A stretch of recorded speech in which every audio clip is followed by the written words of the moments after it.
குளுகுளுன்னு காத்து வீசுது. உங்கள் சத்யாவில் குளு குளு ஏசி ஆஃபர். மெகா டிவி நேயர்களுக்கு வணக்கம். பெண்கள்.com நிகழ்ச்சியில் சுபகிரகம் பகுதியில் அனைவரையும் சந்திக்கிறதுல மிகவும் மகிழ்ச்சி. இன்றைக்கி நம்ம என்ன பார்க்க போகிறோம் அப்படின்னு சொன்னால், பொதுவாக நிறைய பேருக்கு இந்த டிஃப்ரென்ஸ் தெரியாது.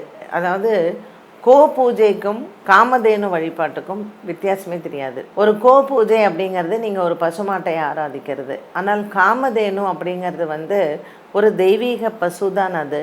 ஆனால் இந்த பசுமாடுகளுக்கெல்லாம் தாயாக இருப்பவள் தான் காமதேனு. அவளுடைய பொண்ணு பேர் நந்தினி. இந்த காமதேனுடைய பொண்ணு பேர். இந்த காமதேனு என்ன ஒரு தனிப்பட்ட விசேஷம் எல்லா பசுமாடுகளுக்கும் தவிர, இந்த காமதேனுக்கு என்ன ஒரு தனிப்பட்ட விசேஷம் அப்படின்னு கேட்டிங்கன்னா, காமதேனு இந்த தேவர்களும் முனிவர்களும் இதை கடையிறாங்க இல்லையா, பார்க்கடலை கடையிறாங்க. ஒரு பக்கம் தேவர்கள், ஒரு பக்கம் அசுரர்கள். அப்போ இந்திரன் தன்னுடைய எல்லாத்தையும் இழந்துடுறான். அவனுடைய ராஜ்யம், அவனுடைய ஐஸ்வர்யம், அவன்கிட்ட இருந்த அத்தனையும் இழந்த போது இந்த பார்க்கடலை கடையிறச்சு ஒன்று ஒன்றா பார்க்கடல்லேருந்து வருது. எப்படி மகாலட்சுமி தாயாரும் பார்க்கடல்லேருந்து வராளோ அப்படி வந்தது தான் இந்த காமதேனு பசு. இந்த காமதேனு பசு பார்க்கடல்லேருந்து அது எங்கே இருந்ததுன்னா வசிஷ்டர்கிட்ட இருந்தது காமதேனு. இந்த காமதேனு பசுவானது அதை நம்ம பார்க்கும் பொழுதே எப்படின்னா, சாதாரணமாக கோ பூஜை அப்படிங்கிறது நம்ம நார்மலாக பசுமாடுகளுக்காக செய்கிறோம் இல்லையா. காமதேனு எப்படி இருப்பான்னா, அந்த முகமே உங்களுக்கு ஒரு லக்ஷ்மி முகமும் 2 ஜடை போட்டிருக்கும். அந்த ஜடைக்கு மேலே அழகாக அந்த காது, மாட்டினுடைய காது இருக்கும். இந்த 2 ஜடையும் போட்டு அந்த 2 ஜடைக்கு குஞ்சலம் இருக்கும். இந்த காமதேனு பசு பறக்கக்கூடிய சக்தி வாய்ந்தவள். அவளுக்கு 2 ரெக்கையும் இருக்கும். காமதேனு பசுவுக்கு மாத்திரம். மற்ற பசுமாடுகளுக்கு பார்த்திங்கன்னா ரெக்கையெல்லாம் இருக்காது. இது தேவலோகத்தில் இருக்கக்கூடியது தான். இங்கே பூலோகத்தில் காமதேனு கிடையாது. பட் அந்த தேவலோகத்தில் இருக்கக்கூடிய இந்த காமதேனு பசுவை நம்ம பூஜை பண்ணோம், இல்லை நம்ம இந்த காமதேனு பசுவினுடைய ஸ்லோகத்தை சொல்லி நம்ம பூஜை பண்ணோம் அப்படின்னா நமக்கு ஐஸ்வர்யத்தை நிச்சயமாக அந்த பசு கொடுக்கும். இந்த காமதேனு பசு ஜென்ரலாக இருக்கக்கூடிய பசுமாடுகள் மாதிரி தான் இருக்கும். அது கூடவே நமக்கு இந்த கல்பக விருட்சம் அப்படின்னு சொல்லக்கூடிய அந்த மரம், அந்த கல்பக விருட்ச மரம் அதுவும் நமக்கு அந்த பார்க்கடலை கடையும் பொழுது வந்தது தான். ஸோ எப்பொழுதுமே இந்த காமதேனு பசு இருக்கான்னா அவளுக்கு பின்னாடி அந்த கல்பக விருட்ச மரம் இருக்கும். அது ரெண்டுமே ரொம்ப ஐஸ்வர்யம். நம்ம வீடுகளில் வச்சுருந்தோம், இல்லை இது வச்சு பூஜை பண்ணோன்னா சரி. இந்த காமதேனு பசுவுக்கு என்னைக்கெல்லாம் பூஜை பண்ணலாம் அப்படின்னா, ஒவ்வொரு வெள்ளிக்கிழமையும் இந்த காமதேனு பசுக்கு நம்ம பூஜை பண்ணலாம். நம்ம வீட்டில் அந்த விக்கிரகத்துக்கு பண்ணலாம். இந்த காமதேனுவை எப்படி வழிபாடு செய்யணும் அப்படின்னு பார்த்திங்கன்னா, மகாலட்சுமி தாயாருக்கு நம்ம எப்படி வழிபாடு செய்கிறோமோ அதே போல தான் காமதேனுவுக்கும் செய்ய வேண்டும். ஒரு வெள்ளிக்கிழமை சாயங்காலம் 6 மணிக்கு நம்ம தீபம் ஏற்றும் பொழுது இந்த பசுமாடுக்கு, இந்த காமதேனுக்கு நீங்கள் முன்னாடி அழகாக ஹிருதய கமலம் கோலம் போடலாம், இல்லைன்னா ஒரு அழகான தாமரை கோலம் போடலாம். கோலம் போட்டு தான் அந்த பசுமாடை அதன் மேல் வைக்கணும். ஸோ ஒரு சின்ன மணப்பலகாவோ இல்லை சின்னதாக பித்தளையில் ஏதாவது ஒன்றுலையோ கோலத்தை போட்டு காமதேனுவை அதில் வைக்கணும். இந்த காமதேனுக்கு முன்னாடி நம்ம என்ன பண்ணணும்னா, வெற்றிலை, பாக்கு, வாழைப்பழம் கண்டிப்பாக வைக்கணும். 2 வாழைப்பழம் கண்டிப்பாக வைக்கணும். அதற்கு மேல் நீங்கள் ஏதாவது நெய்வேத்தியம் செய்கிறதாக இருந்தால் பால் பாயசமோ இல்லை வெல்லம் போட்ட பாயசமோ, ஏதாவது ஒரு ஸ்வீட்டு, அவல் பாயசமோ, இது எல்லாம் இந்த காமதேனு பசு முன்னாடி நம்ம வைக்கணும். வச்சு இதுக்கு என்ன ஸ்லோகம் சொல்லணும் அப்படின்னு பார்த்திங்கன்னா, கோதாஸ்துதின்னு ஒன்று இருக்குது. அந்த கோதாஸ்துதியை நீங்கள் தாராளமாக சொல்லலாம்.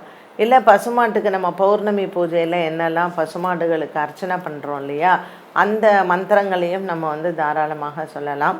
புஷ்பங்கள் போட்டு அந்த காமதேனுவை அர்ச்சனை செய்து இந்த நெய்வேத்தியங்கள் எல்லாம் செய்து அந்த பூஜையை முடிக்கும் பொழுது கண்டிப்பாக நம்ம குங்கும ஆர்த்தி எடுக்கணும் காமதேனுக்கு.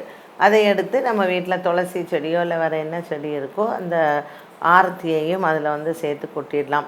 இந்த காமதேனுவுக்குன்னு நம்ம நெய்வேத்தியங்கள் செய்யும் பொழுது கண்டிப்பாக திருமத்துரம்னு சொல்லக்கூடிய அந்த நெய்வேத்தியம் நம்ம வைக்கணும். அந்த திருமத்துரம் என்ன அப்படின்னு கேட்டிங்கன்னா, பச்சை பசும்பால், அதில் நெய், பசும் நெய், அதோட கூட சேர்ந்த தேன், இந்த மூன்றும் காமதேனுவுக்கு நீங்கள் கொடுத்து, காமதேனு வந்து கேட்ட வரத்தை கொடுக்கக்கூடிய ஒரு தெய்வம்.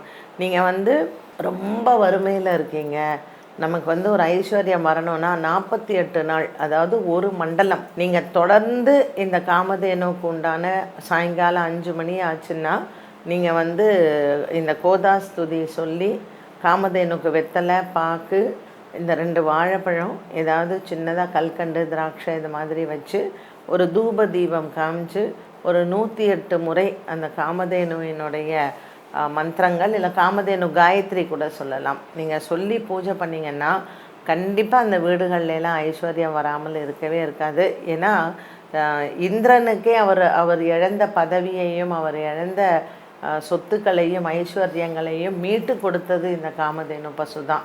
அதனால் நம்ம என்ன கேட்டாலும், ஏன்னா அது வந்து பூலோகத்திற்கு வரணும் நீ அப்படின்னு பார்வதி தேவி சொல்லும் பொழுது காமதேனு சொன்னாலாம், பூலோகத்தில் இருக்கக்கூடிய மனிதர்கள் எல்லாம் ரொம்ப எனக்கு அவங்கள பார்த்தாலே பயமாக இருக்குது, நான் வரமாட்டேன் அப்படின்னு சொல்லிச்சான் காமதேனு பசு.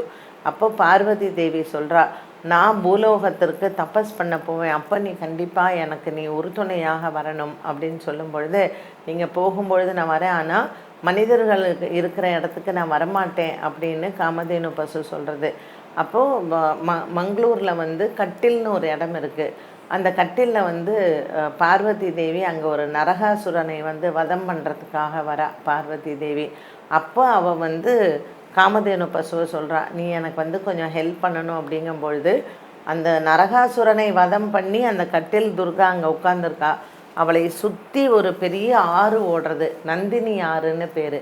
அந்த நந்தினி இந்த காமதேனு தான் என்ன பண்ணுறா, தன்னுடைய மகளை வந்து அனுப்பி விட்றா. தான் வராத தன்னுடைய மகள் நந்தினி வந்து வரா. அந்த துர்கா இன்றைக்கும் நீங்கள் போனால் பார்க்கலாம், அப்படியே நதி ஓடும், அந்த நதிக்கு நடுவில் அந்த துர்கா வந்து உட்கார்ந்துருப்பா. அந்த கோவில்லையுமே என்ட்ரன்ஸில் வந்து பார்த்திங்கன்னா காமதேனுவினுடைய அந்த உருவப்படம் தான் வந்து வச்சுருப்பாங்க. ஸோ அந்த காமதேனுவுக்கு வந்து நம்ம வழிபாடு அப்படிங்கிறது அது தெய்வம் அப்படிங்கிறது இல்லாமல் அது தேவலோகத்தில் இருக்கக்கூடிய ஒரு பசு. அதனால் மகாலட்சுமி தாயாருக்கு எப்படிப்பட்ட ஒரு நாமாவளி அர்ச்சனை பண்ணி நம்ம வணங்குறோமோ, காமதேனுவுக்கும் அதே போல் ஒரு நாமாவளியை சொல்லி நாம் வணங்கினால் அவள் ரொம்ப மனசு குளிர்ந்து போய் நமக்கு என்னெல்லாம் இழந்தோமோ எல்லாத்தையுமே அவள் வந்து திரும்ப கொடுப்பா. இந்த ரொம்ப பண கஷ்டத்தில் இருக்கிறவங்க ஒரு மண்டலம் 48 நாள் தொடர்ந்து உங்களால் நெய்வேத்தியம்லாம் செய்ய முடியலன்னா வாழைப்பழம் மட்டும் வச்சா கூட போகிறோம். அந்த 2 வாழைப்பழமும் நம்ம வெளியில் வேறு யாருக்கும் கொடுக்கக்கூடாது, நம்ம தான் அங்கே வீட்டில் சாப்பிட்ணும். நீங்கள் 48 நாள் தொடர்ந்து பண்ணுங்கள். அது எப்போ பண்ண சொல்லியிருக்கு அப்படின்னு பார்த்தீங்கன்னா, சூரியன் அஸ்தமிக்கக்கூடிய அதாவது கடலில் வந்து சூரியன் அஸ்தமிக்கிறார் இல்லையா, அவர் அப்படியே மறைவார். அந்த மறையிற சமயத்தில் நம்ம வந்து பண்ணணுமா, ஏன்னா அப்போ தான் அவள் கடல்லேருந்து வெளியில் வரக்கூடிய ஒரு வேளை அந்த காமதேனு பசு. அதனால் நீங்கள் வந்து கண்டிப்பாக பண்ணுங்கள். இதெல்லாம் வந்து நம்மளுடைய வேதங்களில் சொல்லி வச்சுருக்கிறது. நம்ம முன்னோர்கள் வழிபாடு செஞ்சு வழிபட்ட ஒரு வழிதான் இந்த வழிபாடுகள் எல்லாமே. அதனால் காமதேனு வந்து கேட்ட வரத்தை கொடுப்பவள். நம்மளுடைய வசிஷ்டருடைய குடிலில் இருந்து வந்தவங்க எல்லாருக்கும் அக்ஷய பாத்திரமாக காமதேனு வந்து கொடுத்துருக்கா. அப்போ நம்ம கேட்டு கொடுக்காமல் இருப்பாளா? ஒரு 48 நாள் தொடர்ந்து நீங்கள் காமதேனுவை வந்து பூஜை பண்ணி பாருங்கள்.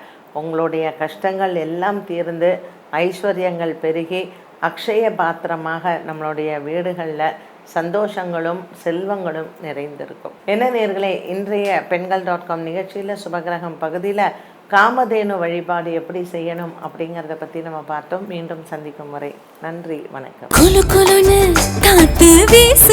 உங்கள் சத்யாவில் குளு குளு ஏசி ஆஃபர்.